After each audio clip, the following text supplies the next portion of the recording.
네, 기도하겠습니다. 성부와 성자와 성령의 이름으로 아멘. 아멘.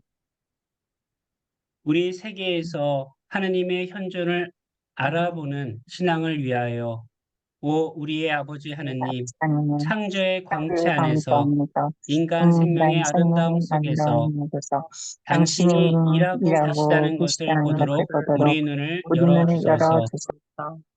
당신의 당신의 손길이 성품을 만지심으로 만지심으로 우리 세계는 우리를 거룩합니다. 거룩합니다. 우리를 둘러싸고 우리를 있는 선물을 소중히 여기고 우리의 형제, 자매와 함께 당신의 축복을 나누며 당신의 현존 안에서 생명의 즐거움을 경험하도록 우리를 도와주소서. 아멘. 아멘. 성부와 성자와 성령의 이름으로 아멘. 아멘. 아멘.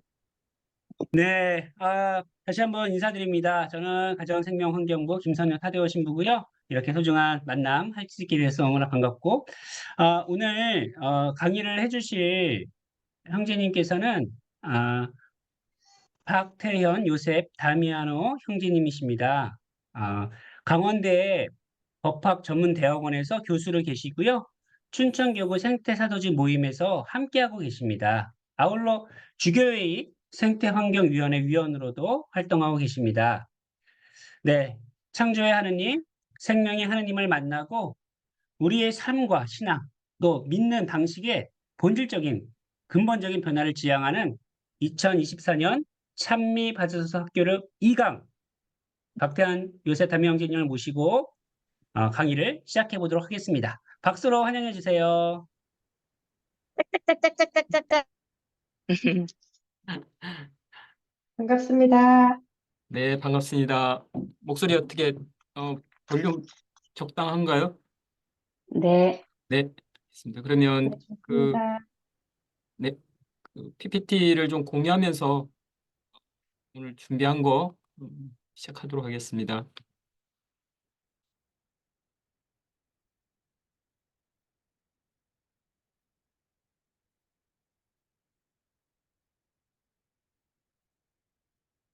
이게 잘 공유가 됐는지요? 네, 네, 잘 네, 됐습니다. 잘 듣습니다. 네.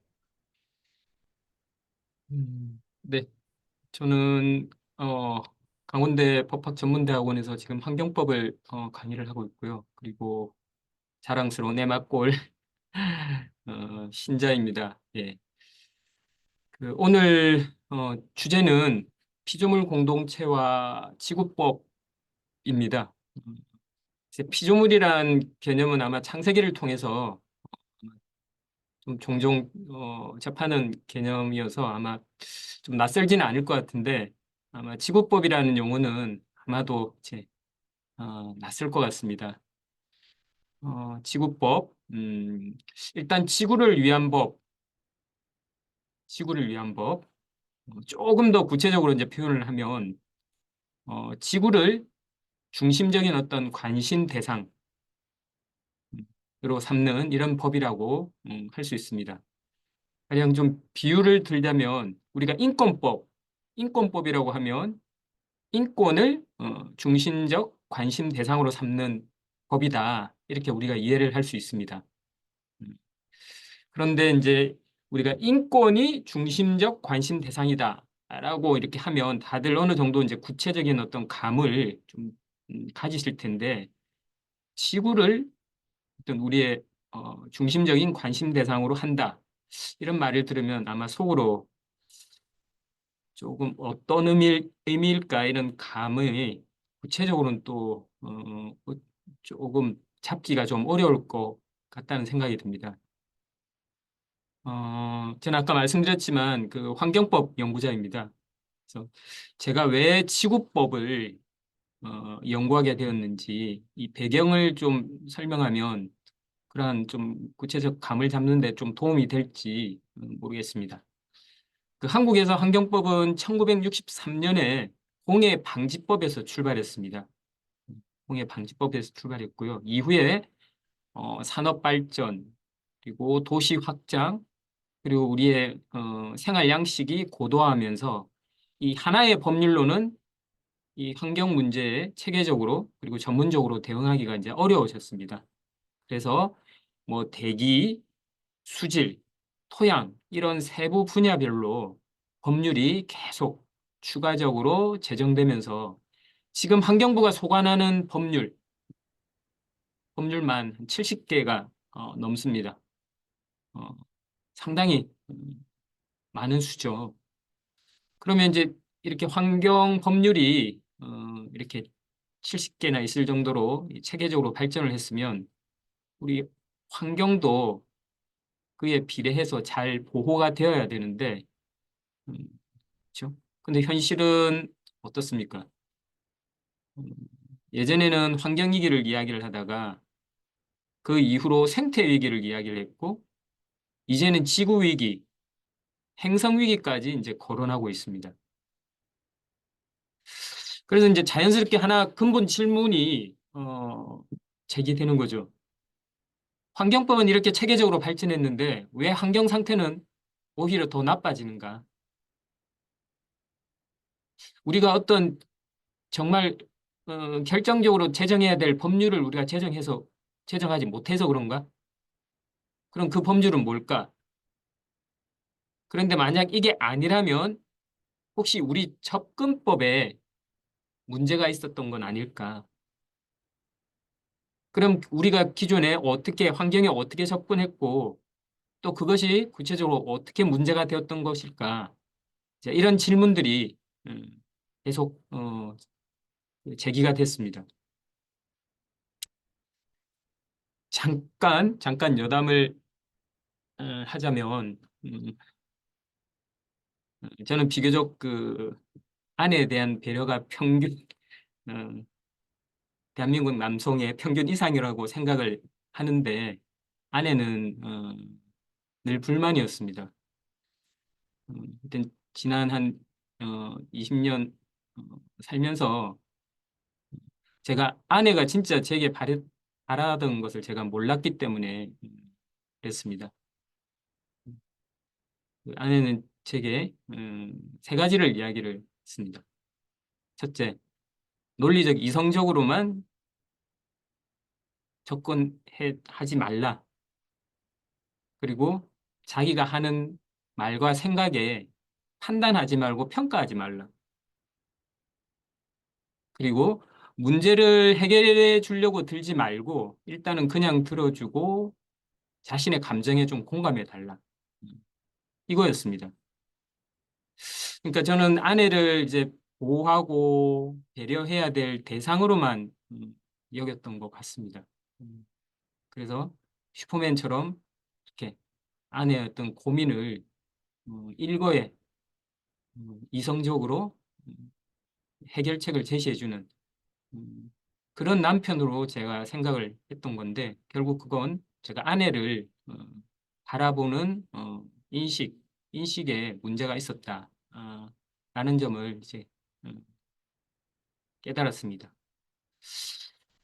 어, 우리 인간이 환경 또는 자연을 대하는 방식이 저는 이제 그렇지 않았나 이렇게 생각을 합니다. 그러니까 자연을 자원으로 또는 자본으로 또는 재산으로 이렇게만 여겼지 이 자연이 생명을 낳고 기르고 또 거기서 재생하는 이런 곳이라는 이 사실 또 이러한 자연은 살아있는 생명 공동체고 우리 인간도 그 한 부분이고 그리고 우리 이외의 인간 이외의 어떤 생명 존재도 우리와 같은 이러한 자연 공동체의 한 성원이다. 이런 사실을 간과하고 자연을 우리가 필요하면 언제든지 사용하고 추출할 수 있는 것으로 그리고 우리에게 편익을 주면 가치 있는 거고 그렇지 않으면 쓸모없는 것으로 여기는 이런 태도. 이런 태도가 근본적인 문제가 아니었나 라는 생각을 하게 됐습니다. 이게 바로 지구법의 생각입니다. 그래서 이 지구법은 우리가 자연을 대하는 태도, 사고방식, 접근 이런 것들을 바꿔야 된다고 이렇게 주장을 합니다. 그리고 더 나아가서 자연과 우주 속에서 우리 인간의 위치, 존재 의미를 새롭게 이해를 하고 비인간 존재와 관계 형성을 새롭게 형성해 나가자라고 제안을 합니다. 그래서 제가 지구법을 공부하면서 교황님의 회칙 찬미받으소도 함께 공부했습니다. 그 찬미받으소서의 가르침하고 지구법의 내용하고는 뭐 전적으로 일치하진 않지만 상당 부분 공유하는 부분이 많이 있다는 것을 알게 됐습니다. 그래서 지금 이 지구법의 내용은 제가 공부하는 법학에서는 어떤 법리의 원천이 됩니다. 그리고 저는 찬미받으소서의 가르침은 우리 신자들에게 지구를 위한 가톨릭 교리의 원천이 될 수 있다고 저는 그렇게 생각을 합니다. 그래서 이 찬미받으소서의 가르침은 생태 위기, 지구 위기 속에서 살아가는 우리 신자들이 꼭 새기고 실천해야 할 아주 귀중한 가르침을 담고 있는 소중한 문헌이라고 저는 생각을 합니다. 어, 우리의 지구를 위한 기도 잘 아실 텐데 개인적으로 참 좋아하는 기도입니다. 이 기도에 찬미받으소서의 핵심 가르침이 저는 잘 표현되어 있다고 이렇게 봅니다. 그래서 우리가 이제 성모님의 삶을 알면 알수록 묵주기도를 온 마음으로 이렇게 받아들일 수 있는 것처럼 저는 이번 강의를 통해서 이 찬미받으소서의 가르침 그리고 이 지구법의 어떤 제안 이런 것들을 좀 알게 돼서 지금 강의에 참여하는 우리 신자 여러분이 우리의 지구를 위한 기도를 드릴 때 묵주기도처럼 이렇게 온 마음으로 받아들일 수 있는데 약간이라도 이제 도움이 됐으면 기쁘겠다라는 생각으로 지금부터 좀 차근차근 설명을 드리겠습니다. 네, 하느님 말씀으로 창조된 존재로서 피조물입니다. 그리고 존재의 공동 원천을 하느님 말씀이라고 그렇게 이야기를 합니다. 창세기 1장은 다음과 같이 시작합니다. 한처음에 하느님께서 하늘과 땅을 창조하셨다. 그리고 22절에서 하느님께서 이들에게 복을 내리며 말씀하셨다. 번식하고 번성하여 바닷물을 가득 채우라. 새들도 땅 위에서 번성하여라. 그리고 26절에서 우리와 비슷하게 우리 모습으로 사람을 만들자. 그래서 그가 바다의 물고기와 하늘의 새와 집짐승과 그런 것들을 온갖 것을 다스리게 하자. 그리고 마지막에 하느님께서 보시니 손수 만드신 모든 것이 참 좋았다. 라고 끝을 1장을 끝맺고 있습니다. 네, 피조물은 우리가 개체로서 볼 수 있지만 또 이 개체 간의 관계성, 전체성 이런 측면을 또 강조하면 집합체로 볼 수 있습니다. 이런 집합체를 우리가 피조물 공동체라 부를 수 있는데 이건 곧 이 지구법에서 그 지구법에서 핵심 개념인 지구 공동체와 비슷한 개념으로 이렇게 이해를 할 수 있습니다. 어쨌든 이 창세기 1장에 제가 이해하는 바에 따르면 이 창세기 1장의 큰 가르침은 다음과 같다고 생각을 합니다. 인간 그리고 인간이 아닌 그 밖에 어떤 자연적인 실체 성경은 바다의 물고기, 하늘의 새, 집짐승, 온갖 들짐승, 땅을 기어다니는 온갖 것 이렇게 표현을 하고 있습니다. 그래서 인간과 인간이 아닌 그 밖에 어떤 자연적 실체, 실체는 하느님 또는 하느님 말씀을 존재의 어떤 공통 원천으로 그렇게 하는 피조물로서의 지위를 갖고 있다라는 겁니다. 인간도 비인간 존재도 다 하느님의 피조물이라는 겁니다. 그래서 프란치스코 성인께서는 모든 피조물을 이렇게 형제 자매로 받아들이는 겁니다.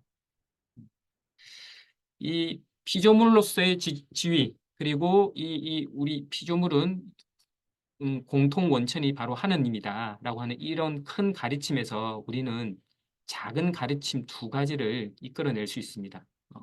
첫 번째는 그 피조물들이 각각의 자발성을 가진 행위 주체라고 하는 겁니다.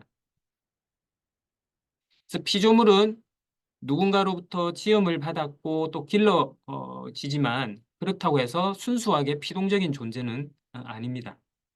하느님께서는 분명히 피조물에게 복을 내리셨습니다. 그리고 번식하고 번성하고 바닷물을 가득 채워라 라고 그렇게 말씀을 하셨습니다. 그래서 피조물은 다른 피조물과의 관계 속에서 번성하고 번식하고 번성합니다. 이러한 맥락에서 보면 피조물은 자발적 행위 능력을 갖는 그러한 자발적 행위 능력을 갖는 주체로서 다른 행위 주체와 관계를 맺으면서 살아간다는 겁니다. 그리고 두 번째 작은 가르침은 이런 피조물 사이에는 존재 간의 위계가 없다라는 겁니다. 모든 존재는 하느님 말씀이라는 공통 원천을 갖고 있습니다. 그리고 하느님은 모든 피조물에게 똑같이 복을 내리셨습니다. 따라서 우리 교리 원리적으로는 존재 간의 위계, 서열은 없습니다. 서양 철학에서는 존재의 대사슬이라고 하는 이런 관념이 있습니다. 그래서 모든 물질과 생명에 아주 엄격한 위계 구조를 설정한 이런 사고방식입니다. 그래서 신으로부터 시작해서 천사, 그다음에 그 왕, 귀족, 평민, 그다음에 야생동물, 가축, 그다음에 식물, 그다음에 광물 이런 식으로 어떤 존재의 위계를 설정을 합니다.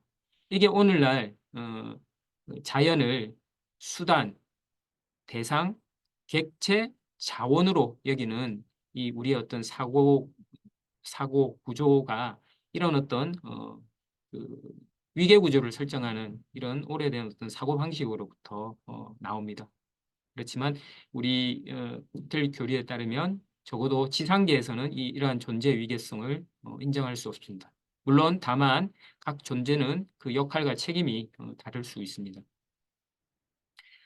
이런 그 성경의 가르침이 또 이 지구법의 어떤 기본 그 믿음이다라고 하는 점입니다.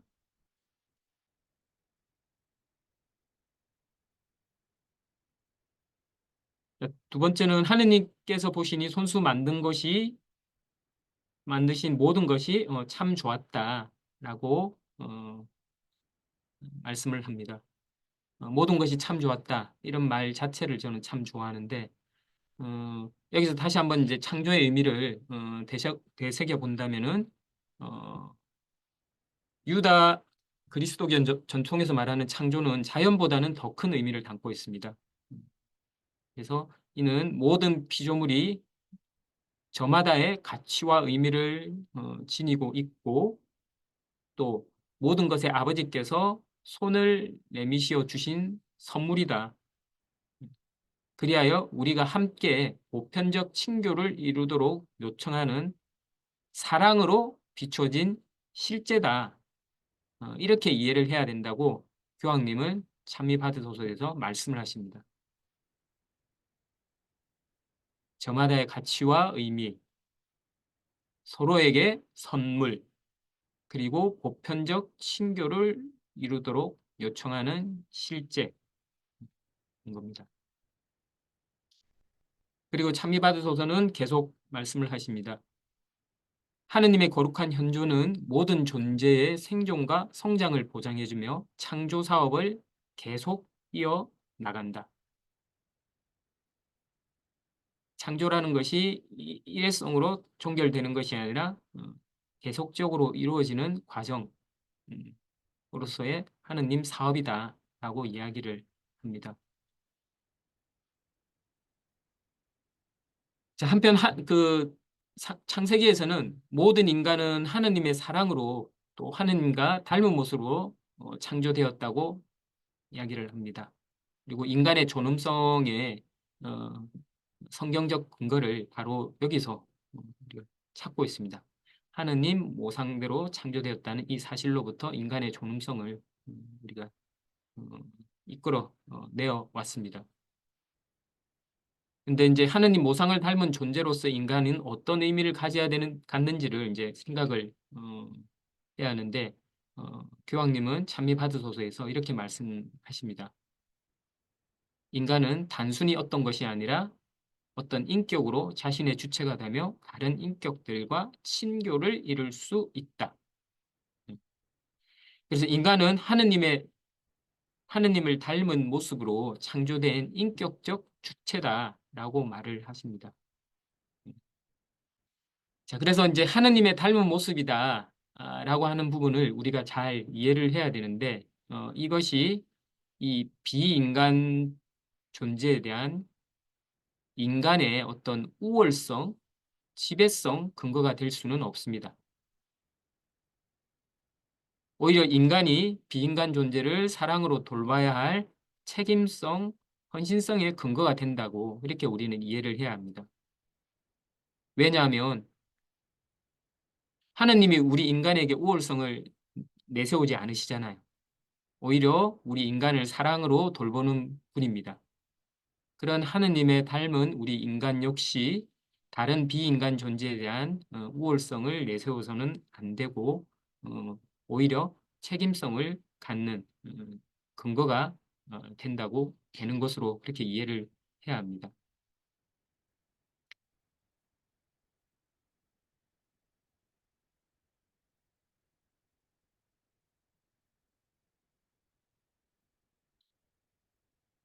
그리고 교황님은 찬미받으소서에서 이렇게 말씀하셨습니다.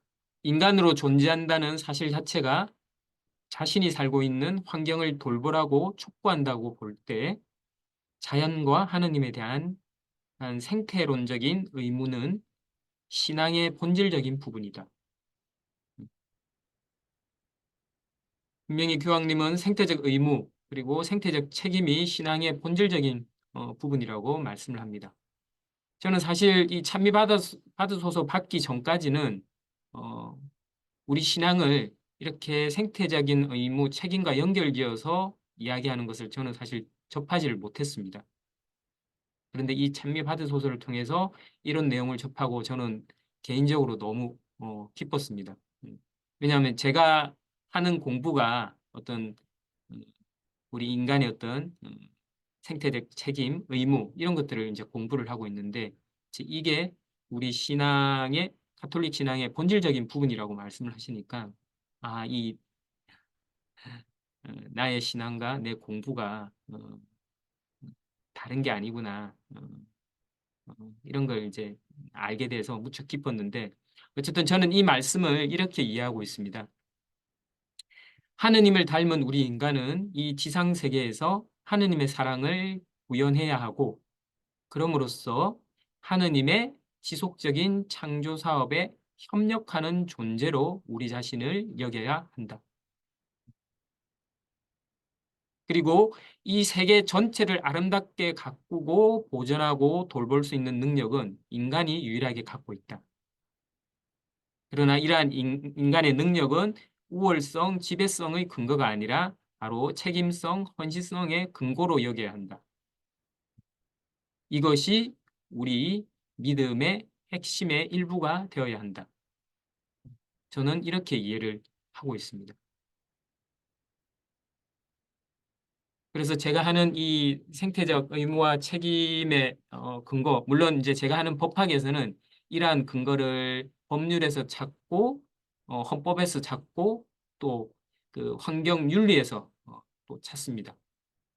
그렇지만 저는 이제 가톨릭 신자가 아닌 일반 환경법학자가 갖고 있지 않은 또 다른 이 생태적 의무와 책임에 정말 깊은 근거를 제가 믿고 있는 가톨릭 교회 신앙이 제공한다라고 하는 점에서 저는 굉장히 그 깊은 근거를 갖고 있구나 이런 생각을 하면서 저는 이 생태적 의무와 책임을 어쨌든 제 신앙의 본질적인 부분으로 계속 생각하려고 이렇게 노력을 하고 있습니다. 그럼으로써 저의 어떤 책임성, 헌신성이 어떻게 보면 어, 뭐라고 할까요? 하여튼 좀 음, 네, 좀 덜 지치고 덜 지치고 어, 이 하느님에 대한 예수님에 대한 생각으로부터 이러한 책임성, 헌신성을 계속해서 그 힘을 공급받을 수 있다라는 이런 점이 저는 음, 참 기쁩니다. 네, 그리고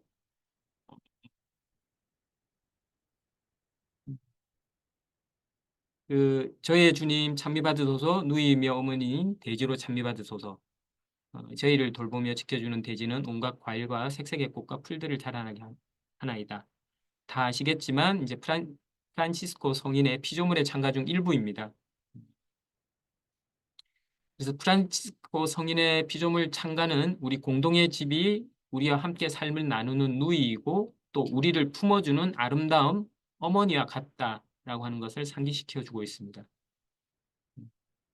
우리의 몸은 지구의 성분들로 이루어져 있고 또 우리는 그 공기를 마시고 또 지구의 물로 생명과 생계를 얻고 있습니다. 자, 그런데 찬미받으소서에서 교황님은 이 누이가 울부짖고 있다고 말씀을 하십니다. 그리고 이 땅이 가장 버림받고 혹사당하는 존재가 되었다고 말씀을 합니다. 왜 이렇게 되었을까요? 아까 말씀드린 창세기의 창조 이야기로 다시 돌아가 보면 창조 이야기는 인간의 삶이 근본적으로 세 가지 관계로 긴밀하게 연결되어 어, 있다고 암시하고 있습니다. 바로 그 관계는 인간의 삶의 근본적인 관계는 하느님과의 관계, 이웃과의 관계, 그리고 지구와의 관계입니다.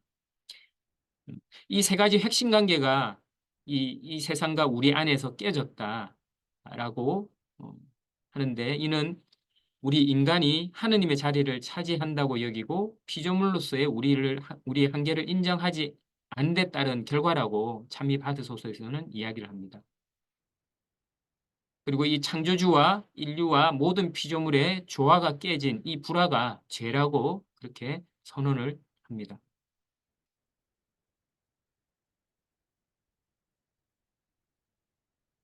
하느님께서는 인간의 복을 내리며 자식을 많이 낳고 번성하여 땅을 가득 채우고 지배하여라. 그리고 바다의 물고기와 하늘의 새와 온갖 생물을 다스려라. 이렇게 말씀을 하셨습니다. 그런데 여기서 지배하고 다스리라 라는 말씀은 인간이 하느님의 창조 사업에 협력하는 존재다 라는 점을 생각을 하면 이 의미는 이 땅을 일구고 가꾸고 돌보아라 라는 그런 의미인데 우리는 이 말씀을 왜곡을 해서 오늘날 우리 지구 행성을 지배하는 종이 되었습니다. 이 하느님의 말씀을 왜곡을 한 겁니다.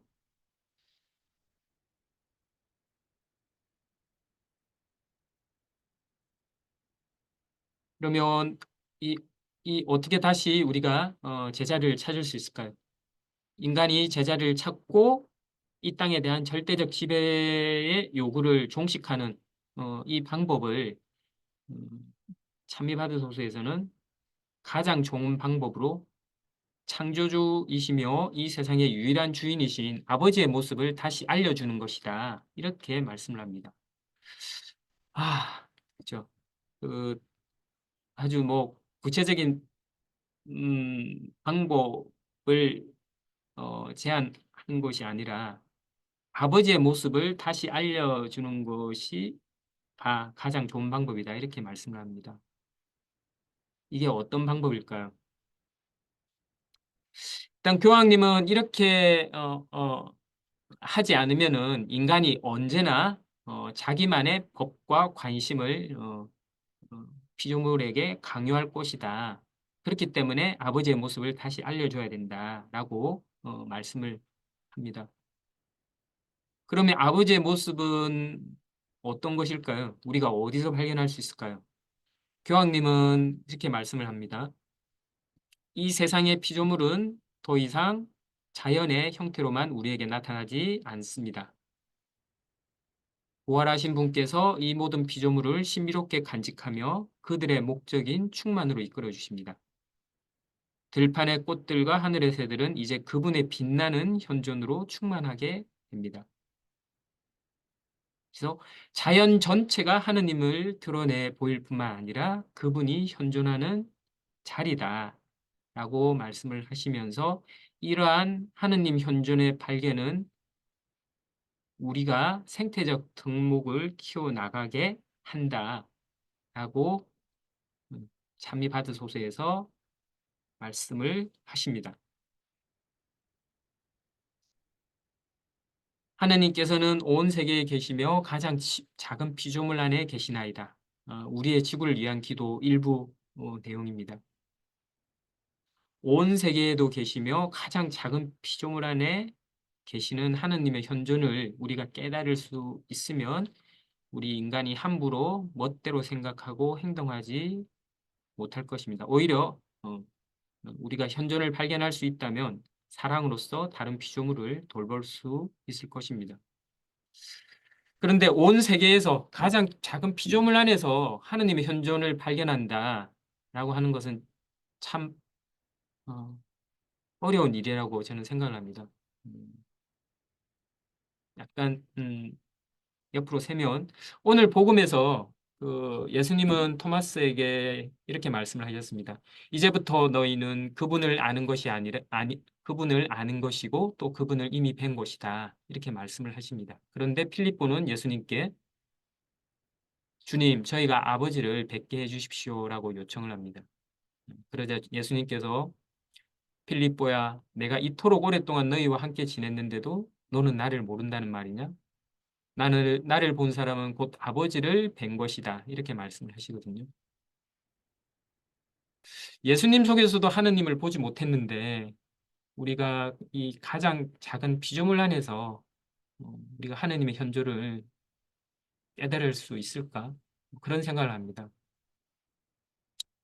아마가 아니죠. 우리가 신앙적으로 성숙해야지 깨달을 수 있을 것입니다. 그리고 이 성숙은 저는 진리와 사랑으로 가능해진다고 생각을 합니다. 어떤 진리일까요? 저는 그 인간이 하느님의 모상대로 빚어진 존재다. 라는 것이 이 관련 진리라고 생각을 합니다. 그래서 우리는 피조물로서의 한계를 인식하고 겸손해야 합니다. 그리고 지성과 영성을 부여받은 우리 인간은 자연을 돌볼 생태적 책임을 가지고 있습니다. 저는 이런 관련 진리를 계속 성찰하고 하면서 결국 그 온 세계에서 그리고 가장 작은 피조물 안에서 이렇게 하느님 현존을 발견하려고 하는 노력을 계속 해야 한다고 봅니다. 자, 그러면 이제 지금까지 이제 그 제가 이 지구법과 관련해서 찬미받으소서의 이제 가르침을 좀 소개를 했고 이제 이 지구법에 관해서 잠깐 몇 가지 말씀을 드리고자 합니다. 지구법의 첫 번째 내용은 지구는 우리보다 앞서 존재하였고 우리에게 주어졌다. 그리고 사물이 형성, 유지하고 발전하는 질서를 자연법으로서 우리가 존중해야 된다. 라고 하는 것이 첫 번째 지구법의 내용입니다. 이 내용이 지구법의 토대가 되는 기본 신념입니다. 바탕 믿음입니다. 지구는 우리보다 앞서 존재했고 아마도 아니 거의 확실하죠. 우리 이후에도 인간 이후에도 계속 지구는 존재할 것입니다. 그리고 우리는 지금 여기 이 지구의 한 부분에 깃들어 살아가야 합니다. 그런 속에서 우리는 이 자연법, 사물이 어떻게 형성되고 어떻게 유지되고 어떻게 발전되는지 하느님께서 부여한 그 질서를 자연법으로서 우리가 존중을 해야 되고 또 그 피조물이 각자 지니는 고유한 선, 본래 가치, 그리고 번성하고 번영해야 하는 하느님으로부터 복을 받은 주체로서 우리가 인정을 해야 된다. 음, 이게 지구법의 바탕 믿음이고 또 기본 제안입니다. 그래서 지구법은 인간은 더 넓은 존재 공동체의 한 부분이고 이 지구 공동체의 각각 성원의 안녕은 전체 지구의 안녕에 의존하고 있다라는 이러한 사고에 바탕한 인간 법에 관한 철학을 우리가 지구법이라고 이야기를 합니다. 음, 좀, 음, 좀 내용이 생각하기에 따라서 쉬울 수도 있고요. 아니면 좀 이야기가 어려울 수도 있는데 어쨌든 인간보다 더 넓은 존재 공동체를 상정하고 우리가 그 한 부분이다 라는 거. 그리고 우리의 어떤 웰빙, 잘 사는 것과 지구의 웰빙, 안녕에 의존하고 있다라는 것이 이제 지구법의 기본 바탕 믿음입니다.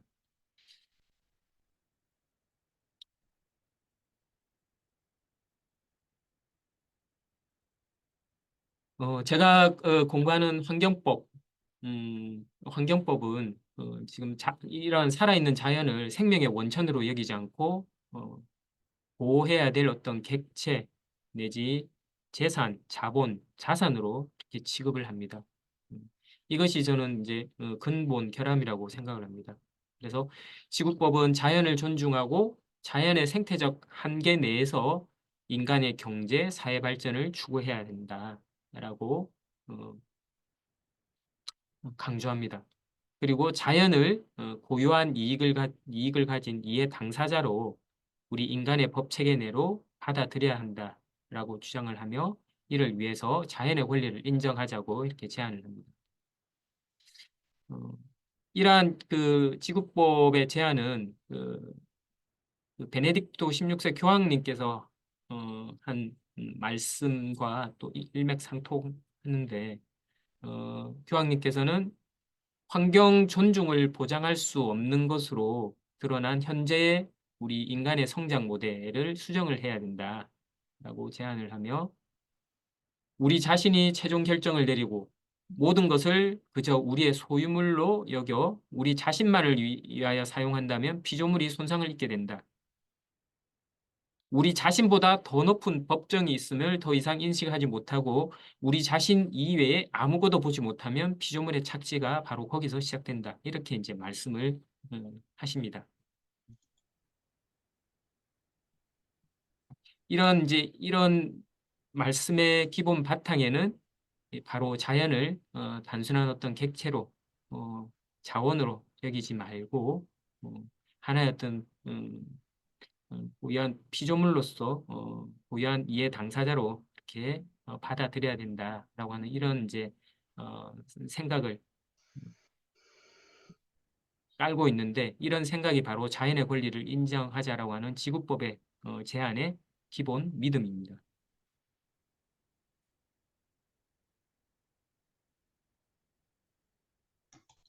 그리고 이 지구법은 인간 그리고 비인간의 생명이 나타나고 번영하고 또 재생하는 곳이 자연이다라고 하는 믿음을 가지고 있습니다. 어, 과학자들은 이런 의미에서 자연을 생명 부양 시스템으로 이렇게 이제 부르고 있습니다. 그런데 이제 이 지구의 어떤 정신적, 영적 차원을 또 인정을 한다면 또 인정하는 사람들은 어머니 지구라고 이렇게 또 부르고 있습니다. 이 어머니 지구라고 하는 표현이 유엔에서 공식적으로 인정되진 정식으로 모든 국가가 받아들이지는 않지만 그래도 유엔은 어머니 지구의 날을 제정을 했고 그리고 지속 가능 발전과 관련된 문헌에서 어머니 지구가 다수의 나라와 지역에서 공통적으로 사용되는 표현이다라고 하는 것을 인정을 했습니다. 그래서 이 어머니 지구라고 하는 것은 단순한 은유가 아니라 이제 국제 사회에서도 인정되고 있는 이런 이제 표현입니다. 어, 이 지구법의 사상적 기초를 제공한 분이 바로 토마스 베리 신부님이신데요. 이 토마스 베리 신부님은 지금의 어떤 우리 인간 그리고 인간 문명의 상황을 단 두 가지 문장으로 이렇게 기술하셨습니다. 첫 번째는 20세기 인간의 영광이 곧 지구의 황폐화를 의미하게 됐다. 그리고 두 번째는 지구의 황폐화는 이제 인간의 운명이 되고 있다라고 말씀을 하셨습니다. 아주 저는 적합한 기술이라고 표현이라고 생각을 하는데요. 그동안 이제 우리가 인간 진보 모두가 평등한 존재로서 잘 사는 그런 사회 인간의 능력이 이제 고양되고 발전되는 이런 사회를 추구하면서 쭉 달려왔고 진보라는 이름으로 이렇게 우리가 추구를 해왔는데 그것이 곧 그러한 인간의 영광 그러니까 많이 이제 뭐 전쟁과 배고픔과 또 정부의 그 강압과 폭력으로부터 우리는 많이 자유로워졌죠. 그리고 기술도 발전해서 우리가 점점 더 편리한 생활을 영위해가고 있습니다. 자, 이러한 21세기의 인간의 영광으로 표현되는 이런 것이 곧 지구에서 본다면은 이건 지구의 황폐화를 의미하게 되었다라는 겁니다. 그리고 이러한 지구의 황폐화는 이제 점점 우리 인간의 운명, 그러니까 우리가 기후 변화, 그다음에 핵무기 사용, 그다음에 원자력 발전소 이런 것들을 통해서 이제 우리 인간의 장기적인 생존이 점점 보장받지 못하고 있는 이런 상황으로 가고 있습니다. 그러니까 이러한 이제 지구의 황폐화가 점점 이제 인간의 운명이 되어가고 있다는 이런 이야기입니다. 그래서 이제 이 지구법에서는 이러한 인간의 운명을 정말로 좀그 인간의 운명을 이렇게 어두운 쪽으로 가지 않도록 하기 위해서 이 지구 공동체의 어떤 건강과 안녕을 우리 법 시스템의 정치 시스템의 중점적인 관심 사항으로 핵심 목적이 되어야 된다고 이렇게 이야기를 하고 있습니다.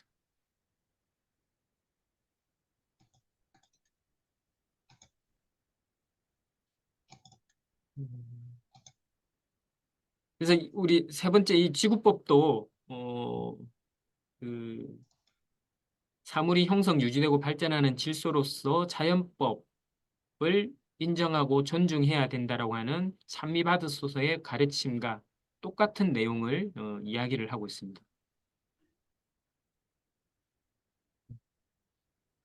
이 이제 지구법의 이러한 생각은 이제 토마스 아퀴나스 성인의 이제 사상에 영향을 많이 받았는데요. 토마스 아퀴나스 성인은 법을 네 가지 유형으로 구분하고 있습니다. 하나는 첫 번째는 영원법입니다. 이는 신이 수여한 규정으로 이루어졌습니다. 그리고 모든 자연을 규율하는 법입니다. 한마디로 이제 신의 섭리로 이루어진 법입니다. 그 다음 서열의 법은 자연법인데 이 자연법은 영혼법의 한 부분입니다. 그래서 우리가 직관 그리고 추론 과정을 통해서 우리가 이 자연법을 발견할 수 있다고 봅니다. 그리고 성경으로 계시되는 신의 법을 신성한 법이라고 이야기를 합니다. 그리고 이 마지막 가장 하층에 있는 법이 바로 인간이 만든 제정법, 인정법입니다. 그래서 이 인정법은 자연법에 근거하여 공동선을 지향하는 공동선을 위한 규칙으로 구성되어 있다라는 것이 바로 이 인정법입니다. 말하자면 이제 인간법, 인정법이라고 말을 할 수가 있는데요. 그 아퀴나스 성인은 모든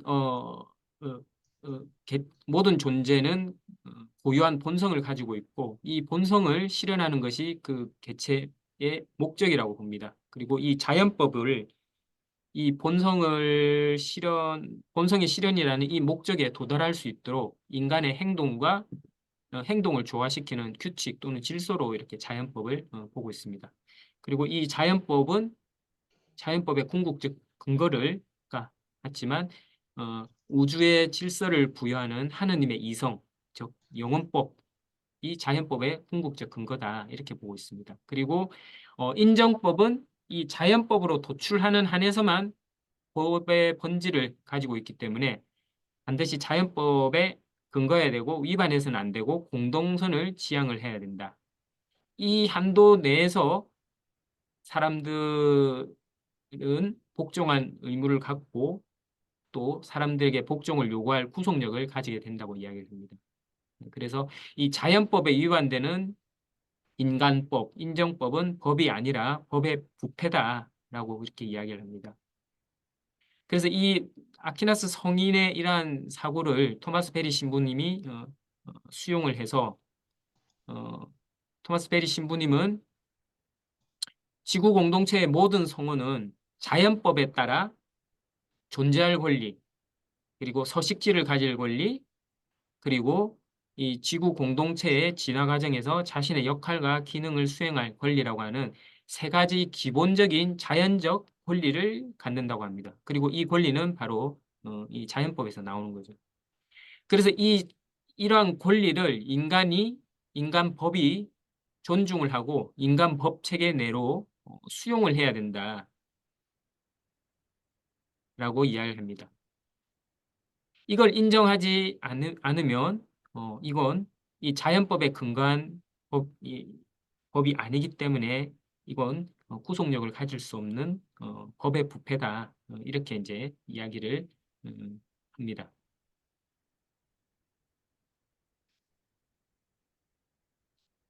그래서 강은 강의 권리를 가지고 새는 새의 권리를 가지고 곤충은 곤충의 권리를 가지고 인간은 인간의 권리를 갖는다. 이러한 권리들을 통해서 지구 공동체의 다양한 구성원들이 서로 관계를 정립한다. 그리고 인간의 권리는 어떤 다른 존재들이 자연 상태에서 갖는 그러한 존재할 권리를 파기할 수 없다, 깰 수 없다라고 특별히 강조를 합니다.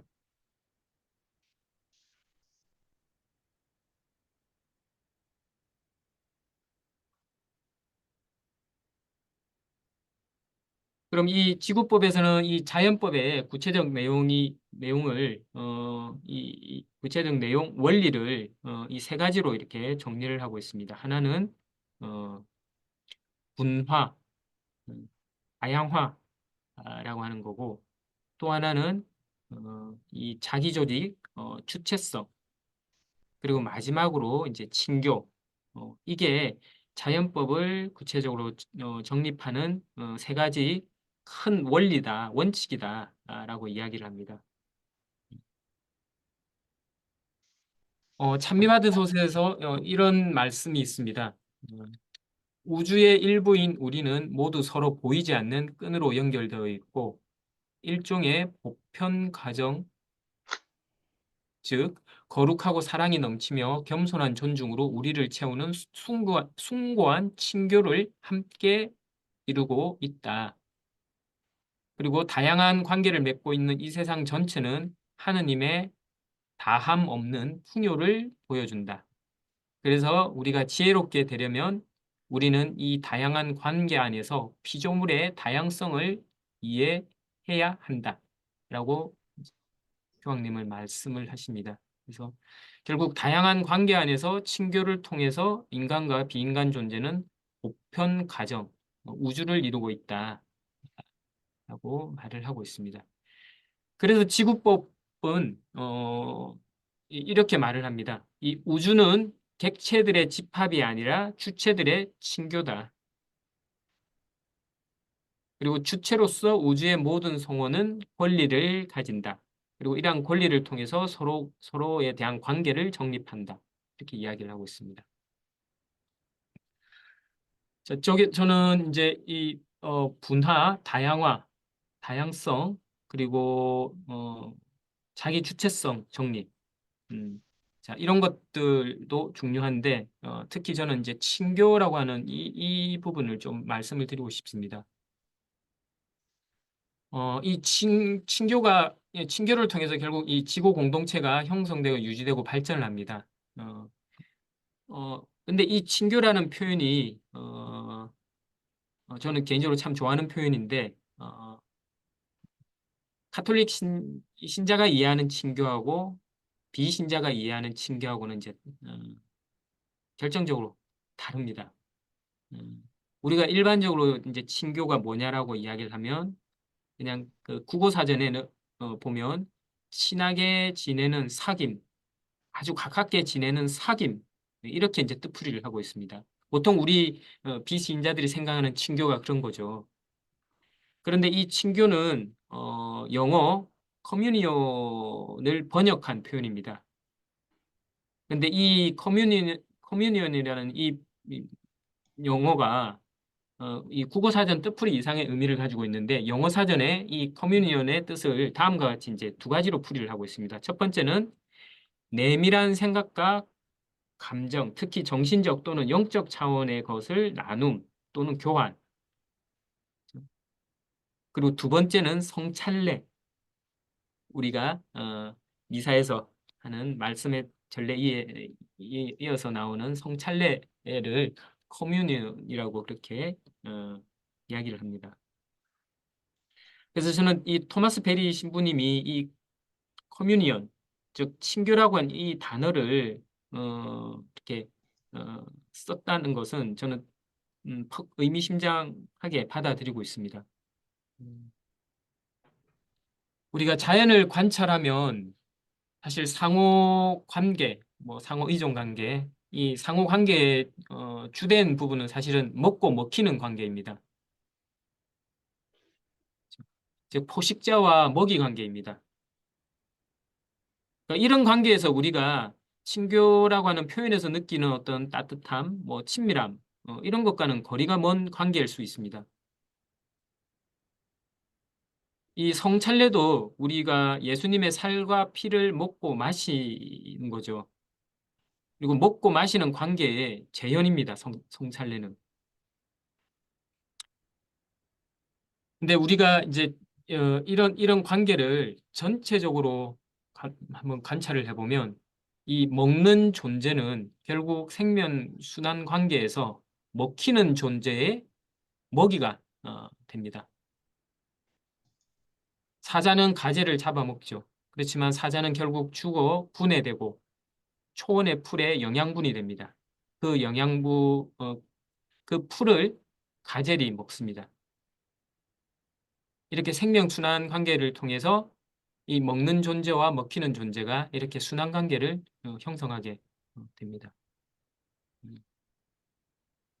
짐작하셨겠지만 이 커뮤니언이라고 하는 이 단어, 이 어원은 커뮤니티, 우리 공동체라고 번역하는 커뮤니티와 어원이 같습니다. 그래서 이러한 생명 순환 체계를 통해서 모든 생명은 생명 공동체, 라이프 커뮤니티를 이루게 됩니다. 다시 성찬례를 저는 돌아와서 말씀을 드리면 결국 예수님의 몸을 먹는 우리는 영적으로 살아갈 영양분을 얻습니다. 그리고 먹힌 예수님은 우리를 통해서 영적으로 부활을 한다고 저는 생각을 합니다. 이러한 친교를 통해서 이 성찬례를 통해서 우리는 그리스도 공동체를 이루어 나가게 됩니다. 그래서 저는 그 신부님이 이러한 성찬례를 통한 어떤 영적 그리스도 공동체하고 이 자연에서 관찰하는 이러한 생명 순환 체계를 통해서 형성되는 이 생명 공동체 이런 것들의 어떤 유사성을 발견하지 않았을까? 이건 저의 순수한 개인적인 의견입니다. 개인적인 견해인데 저는 친교라고 하는 이 의미가 갖는 이게 단순한 어떤 친밀한 관계를 넘어서서 뭔가 우리 어떤 자연의 어떤 순환 질서, 그다음에 생명의 순환 질서, 그리고 더 나아가 우리의 영적인 어떤 공동체의 어떤 기본 질서와 관련되는 이런 표현이라고 생각을 에, 하고 있습니다. 어쨌든 그 토마스 베리 신부님의 제안을 통해서 이제 지구법에서는 그 자연의 어떤 질서의 원리를 이렇게 분화, 주체성, 그리고 친교가 바로 이러한 자연법의 질서 원리다. 이렇게 이제 보고 있습니다.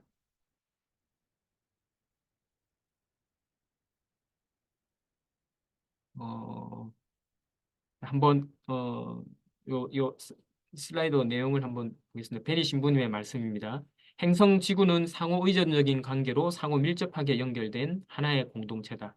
지구 공동체의 모든 성원은 직접적, 간접적으로 스스로 생존에 필요한 영양 공급과 조력, 지원을 위해 지구 공동체의 다른 성원에 의존한다. 포식자와 먹이 관계를 포함하는 이 상호 영양 공급은 지구의 각 요소가 이 포괄적인 존재 공동체 내에서 가지는 역할에 필수 불가결한 곳이다. 좀 표현이 좀 어려울 수도 있겠지만 어쨌든 이 포식자와 이 먹이 관계를 포함한 이런 상호 영양 공급 관계가 이 지구 공동체의 상호 의존적인 관계의 이제 핵심이라는 걸 이야기를 하고 그걸 친교로 이렇게 표현을 했습니다. 음, 먹고 먹히는 관계를 친교로 볼 수 있다라고 하는 것은 저는 대단한 이제 영적인 어떤 그런 어떤 그 성숙이 없으면 저는 이렇게 볼 수 있을까 이런 생각을 하면서 제가 이 친교를 계속 단어를 어, 제가 이 친교라고 하는 것을 영어 사전을 보면서 이게 성찬례를 의미한다라고 이렇게 제가 딱 알았을 때 어, 저는 그 성찬례의 의미도 굉장히 훨씬 이렇게 다가왔거든요. 음, 그래서 하여튼 이 친교라고 하는 표현이 어쨌든 그 자연법의 질서 원리로 이렇게 파악을 했다라고 하는 겁니다. 그리고 지구법은 피조물은 저마다 고유한 성과 완전성을 지니고 있다. 이 때문에 인간은 각 피조물의 고유한 선을 존중하여 사물의 무질서한 이용을 피해야 된다. 이렇게 이야기를 하십니다. 자, 그러면 이제 우리 인간은 그 하나님의 모상대로 지음을 받았기 때문에 인격적 주체로서 존엄성을 가지는데 여기서 이제 좀 어려운 질문을 할 수가 있습니다. 다른 비인간 존재도 존엄성을 인정할 수 있을까라고 하는 문제입니다. 음, 사실 이 부분이 이제 우리 그 가톨릭 교회에서 이렇게 전면적으로 수용할 될 수 있는 내용은 아닙니다만은 이제 지구법에서는 이제 이렇게 이야기를 합니다. 가령 이제 이 밍크, 곰의 애칭인데 이 밍크의 이제 삶을 들여다보면 부분적으로는 그 종에서 유래하는 어떤 것 또는 부분적으로는 밍크 자신의 어떤 선택에 따라 만들어진 복잡한 감정을 가지고 육체적인 삶을 사는 존재, 밍크의 인격 이런 걸 알 수 있게 된다.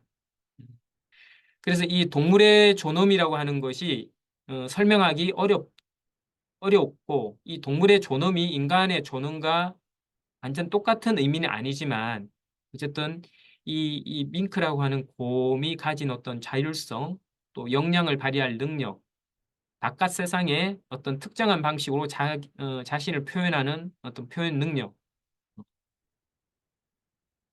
그리고 어떤 한 존재로서 가진 독특한 위치 또는 그러한 특성을 발현할 기회 개성을 표현할 독자적인 능력 이런 것들과 관련되는 의미로서 존엄을 이해할 수 있다라고 이렇게 이야기를 합니다. 한마디로 이제 곰은 자신의 어떤 본성을 표현하고 실현할 수 있는 이런 권리에 포함되는 개념이라고 이렇게 볼 수 있죠. 어쨌든 지구법에서는 이러한 어떤 비인간 존재의 어떤 이러한 인간의 어떤 존엄성과는 다른 그런 의미로서 자신의 어떤 표현을 할 수 있고 영향을 발휘할 수 있는 이런 능력으로서의 어떤 행위 주체로서의 존엄성을 인정을 하고 있습니다.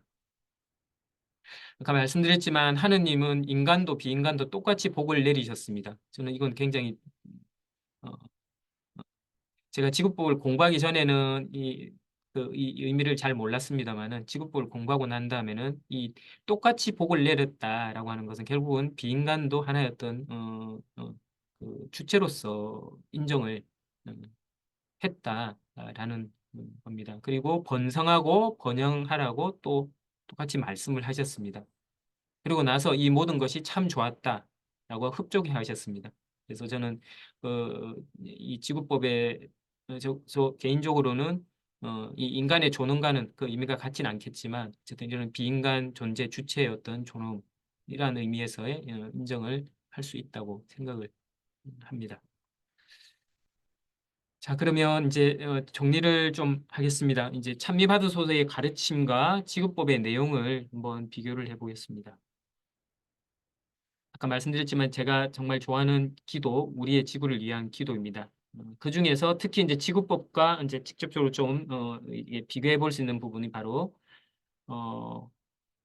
모든 것의 가치를 발견하고 경애로 가득 차 바라보며 모든 피조물과 깊은 일치를 이루고 있음을 깨닫도록 가르쳐 달라라고 하는 이 기도 내용입니다.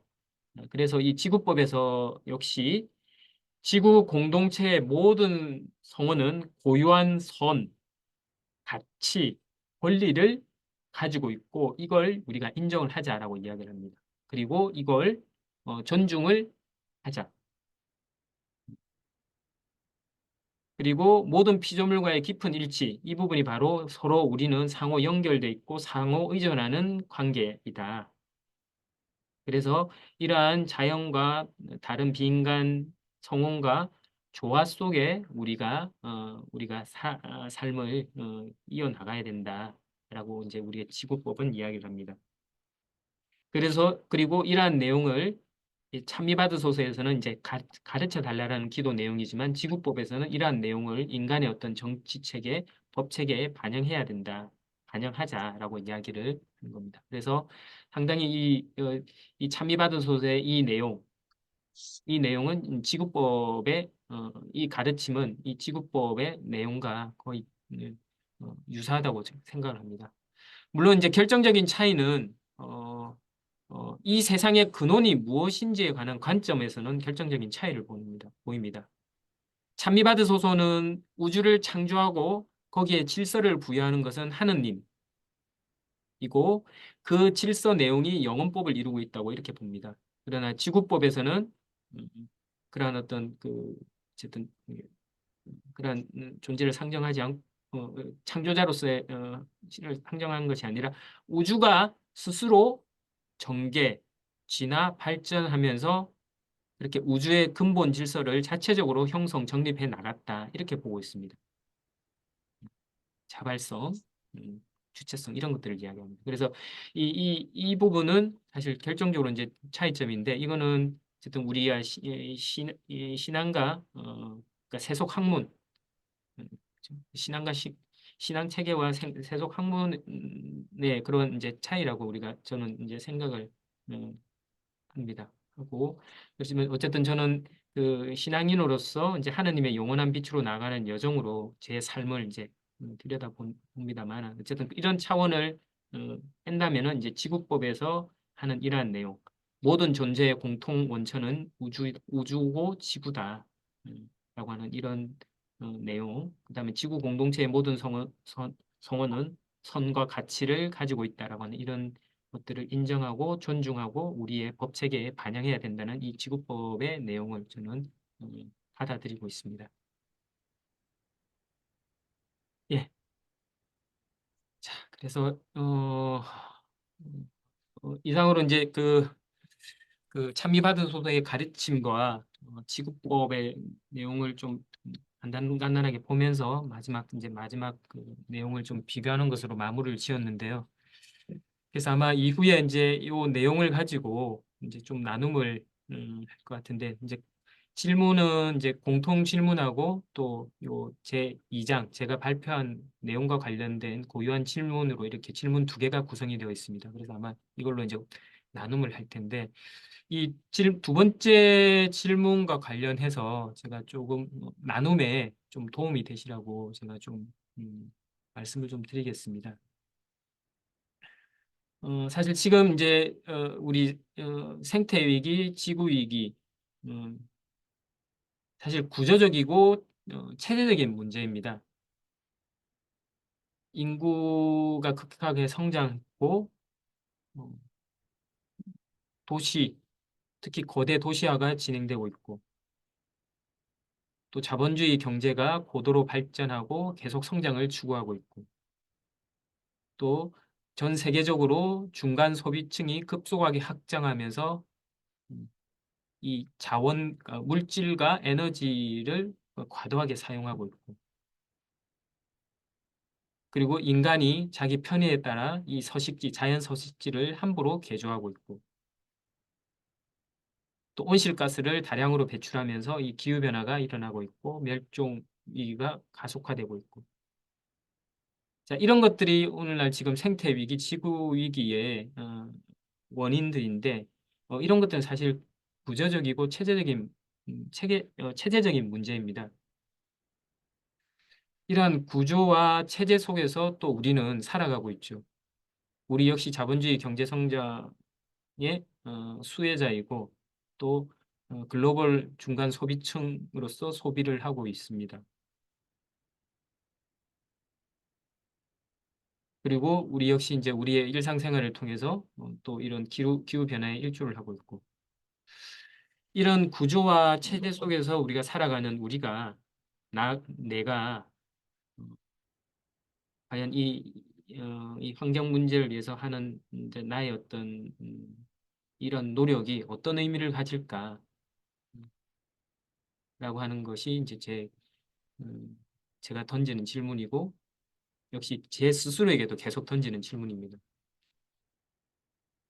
이런 것과 관련해서 이제 인간 혐오주의적인 태도도 있습니다. 그러니까 인간은 지구의 바이러스다. 그래서 인간이 사라지는 것만이 유일한 문제 해결책이다라고 하는 인간 혐오주의적인 태도도 있고요.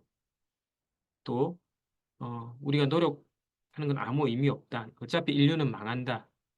지금을 즐겨라. 라고 하는 이런 냉소 비관주의도 있습니다. 한편 또 낙관주의, 특히 기술 낙관주의도 있습니다. 인류는 지금까지 이런저런 여러 가지 문제에 노출됐다. 그러나 잘 극복해왔다. 인류는 현명하다. 그래서 오늘날의 생태 위기도 기술로서 우리가 문제를 해결할 것이다. 라고 하는 이런 낙관주의 태도도 있습니다. 근데 이러한 우리 태도를 우리가 받아들일 수 없다고 한다면 우리 신앙인은 어떠한 대안적 태도를 가져야 할 것인가? 이게 제가 드리는 질문입니다. 말씀드렸지만 저에게도 하는 질문이고요. 그래서 이걸 좀 같이 나눴으면 합니다. 교황님께서는 인간의 생명과 지성과 자유는 우리의 행성을 풍요롭게 하는 자연에 내재하고 있으며 지구의 내적 힘과 균형을 이루는 일부다. 이렇게 말씀을 하십니다. 그리고 좀 더 구체적으로 우리는 우리의 지성을 사물의 긍정적인 발전에 쓸 수도 있고 아니면 고통과 태보의 원인이 되는 악을 더하는 데 쓸 수도 있다. 우리가 어떻게 하는가에 따라 인간 역사는 자유와 성장, 구원과 사랑 안에서 전개되거나 아니면 타락과 상호 파괴의 길로 전개될 수 있다. 라고 이야기를 합니다. 그리고 문화적 변화 없이 그리고 우리의 삶의 방식과 사회적 공존의 성숙 없이 지속적인 변화는 없다. 그런데 사람들의 변화 없이 문화적 변화는 있을 수 없다라는 사실을 반드시 기억해야 한다고 이야기합니다. 결국 우리 사람들의 변화를 강조를 합니다. 그런 점에서 보면 우리는 인간의 근본적인 관계, 아까 말씀드렸지만 하느님과의 관계, 이웃과의 관계, 지구와의 관계, 이 근본적인 관계에 관한 삶의 태도를 다시 정립해야 하는 문제가 도전 과제에 직면해 있습니다. 이와 관련해서 저는 이 성경 말씀이 제게 큰 울림을 주고 있는데요. 바로 이 하는 그 찬미받으소서에서 인용하고 있는 내용입니다. 땅과 그 안에 있는 모든 것이 그분의 것이다. 땅을 아주 팔지는 못한다. 땅은 나의 것이다. 너희는 내 곁에 머무르는 이방인이고 거류민일 따름이다. 이 성경 구절을 교황님은 이렇게 해석을 합니다. 하느님께 속한 땅에 대한 인간의 책임을 말하는 거다. 그리고 이러한 인간의 책임은 인간이 자연법 그리고 다른 피조물과에서의 어떤 균형을 존중하는 것이어야 된다. 이것이 바로 이 성경이 그 가르치는 내용이다라고 이야기를 합니다. 그래서 저는 그 특히 우리 인간이 하나님 곁에 머무르는 이방인이고 거류민일 따름이다라고 하는 이 태도, 음, 그러니까 우리가 소유하는 소유적인 태도는 버려야 되고 우리가 지음받고 길러진 존재로서 이 지상세계에 잠시 머무르다 영원한 세계로 되돌아가는 우리 이방인 같은 이런 존재, 이런 것들이 저는 이런 것들을 묵상하면 굉장히 저는 자유로움을 많이 느낍니다. 그리고 이런 뭔가를 소유하고 뭔가를 계속 축적하려고 하는 이런 태도를 좀 버려야겠다라고 하는 이런 그럼으로써 자유를 좀 누리고자 하는 이런 생각들을 많이 하게 되는데요.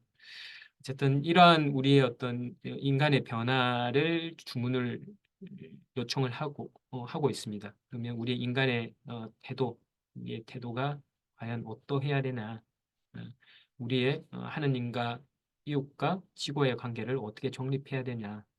이 문제를 우리는 계속 그 고민을 하지 않을 수가 없을 것 같다는 생각이 듭니다.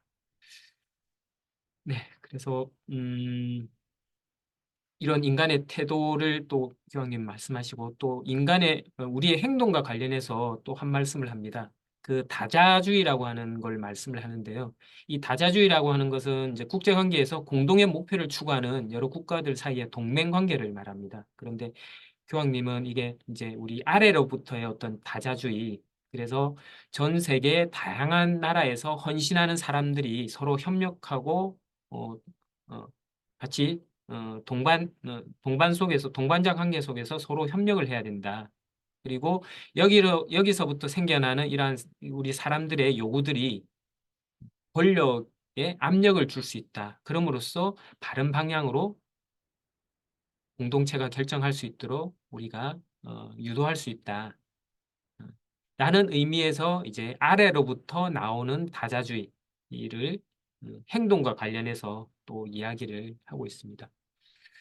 그래서 이러한 아까 말씀드린 그 질문과 관련해서 저는 우리의 어떤 삶의 태도 정립 그리고 우리 행동 어떻게 이해를 할 것인가. 그래서 이러한 성찰을 통해서 인간 혐오주의, 그다음에 냉소 비관주의, 그리고 기술 낙관주의 이런 것들이 아닌 어떤 우리의 신앙에 근거한 일단 좀 바람직한 삶의 태도 자세를 정립해야 하는 어떤 긴급한 과제가 우리에게 있지 않나 생각이 들고요. 또 이런 것들 이 나눔을 통해서 이런 것들을 좀 서로 어, 나눌 수 있다면 이게 이제 친교죠. 이게 정말 친구입니다. 또 자신의 어떤 내밀한 생각과 사상을 이렇게 나눈 이게 이제 어, 말하자면 친교거든요. 그래서 이런 친교를 통해서 좀 어, 나눔을 통해서 조금 더 정신적으로 성숙하는 이런 이제 오늘 시간이 되었으면 합니다. 네, 이상으로 음, 발표를 마치겠습니다. 고맙습니다.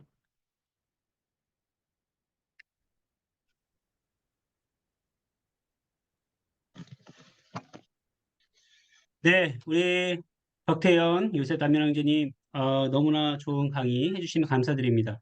이 강의를 녹화를 했습니다. 그래서 이 강의를 또 저희가 다음 주에 한 번 더 보실 수 있도록 천미와서서 학교 신청하신 분들만 보실 수 있습니다. 보실 수 있도록 다시 한번 나눠드릴 거고요. 정말 저는 이 강의를 몇 번 보시면 좋을 것 같아요. 너무 좋은 내용들이 많아서. 그리고 사실 우리가 처음 듣는 내용이 많기 때문에 어렵게 느껴지는 것 같습니다. 하지만 그 누구 어떤 강의보다도 이 찬미받으소서의 여정을 잘 이렇게 바라봐 주시고 또 분석해 주시고 또 우리가 이해할 수 있는 현대에서 바라보는 문제점들 속에서도 잘 이해할 수 있도록 표현해 주신 것 같아요. 하여튼 너무나 그런 좋은 강의 해주시면 감사드리고 앞으로도 이 여정에서 함께 동반해 주시기를 부탁을 드립니다. 공지사항을 하나 드릴게요. 지금부터 나눔 방으로 들어갑니다. 그런데요, 지금 저희가 어, 인원을 5분에서 4분 정도로 구성을 했어요. 그래서 나눔을 하심에 있어서 아까 우리 형님께서 소개해 주셨지만 공통 나눔이 있습니다. 공통 나눔. 첫 번째는 이 강의 속에서 나는 무엇을 느꼈는가, 무엇을 배웠는가가 되게 중요한 것 같아요. 근데 중요한 건 정답은 없습니다. 정답을 찾으려고 하는 나눔의 자리가 아니에요. 우리의 이 나눔의 시간은 서로 느끼고 배웠던 것들을 그냥 자유롭게 나누는 자리, 그것이 첫 번째 목적이라는 것. 그리고 우리가 함께 고민하고 있는 서로의 동반자라는 사실. 그 부분이 제일 중요한 것 같습니다. 나눔하실 때 너무 어렵게 정답을 찾으려고 하지 마시고요. 있는 그대로, 느낀 대로, 배운 대로, 나에게 마음속에 들어온 대로 그런 중요한 것들을 자유롭게 나눠주길 부탁을 드리고요. 어, 두 번째 나눔 속에서 우리 형제님께서 설명을 해주셨지만 조금 어렵게 느껴질 수 있지만 그거 역시도 그 설명하신 대로 좀 나눔을 해주시면 좋겠습니다. 어, 잠깐 비아자매님 혹시 그 나눔 질문지를 띄워주시겠어요? 네. 각 방에 들어가시면 이렇게 정리를 해서 나눠 드릴 겁니다. 이 방에 이것이 뜰 거예요. 그러면 나는 과연 어떤 대안적인 태도를 이러한 시국 속에, 이러한 상황 속에 어떤 태도를 나는 가질 것인가? 라는 질문에 대해서 나눠주시면 되는데요. 그냥 저도 먼저 제가 하나 나눠드릴게요. 편하게. 그냥 제 개인적인 겁니다. 아까 우리 형제님께서 하나님과 이웃과 지구의 조화로운 관계를 찬미 받아서는 이야기하고 있습니다. 어떻게 보면 저는 제 마음속에서 우리 형제님 강의를 들으면서 하나님은 과연 나를 어떻게 대하고 계시는가? 그분이 대하는 태도의 모습이 결국 내가 자연에게 내 이웃에게 대해야 될 모습이 아닌가라는 그런 저의 태도를 돌아보게 되었어요. 하나님은 당신의 그 영광을 우리에게 나눠주기 위해서 우리를 높여주시고, 우리에게 먹히시고, 우리를 사랑으로 대해주시잖아요. 그렇다면 나는 과연 그분과의 아름다운 관계 속에서 어떤 태도를 지녀야 할까? 피조물과의 나의 관계는 어떤 것일까라는 생각을 해보면서 저는 오히려 그 돌봄이라는 단어, 하나님은 나를 어떻게 생각할까? 이런 어떤 생각의 흐름들을 저는 고민을 해보고 그 대안적인 태도로서 이렇게 나눠봤습니다. 이거는 그냥 제 나눔이고요. 이렇게 다양하게 과연 우리는 이런 시대에 어떻게 어떤 모습을 어떤 태도를 짓면 좋을지 이렇게 한번 생각해 보시고 나눠주면 좋겠어요.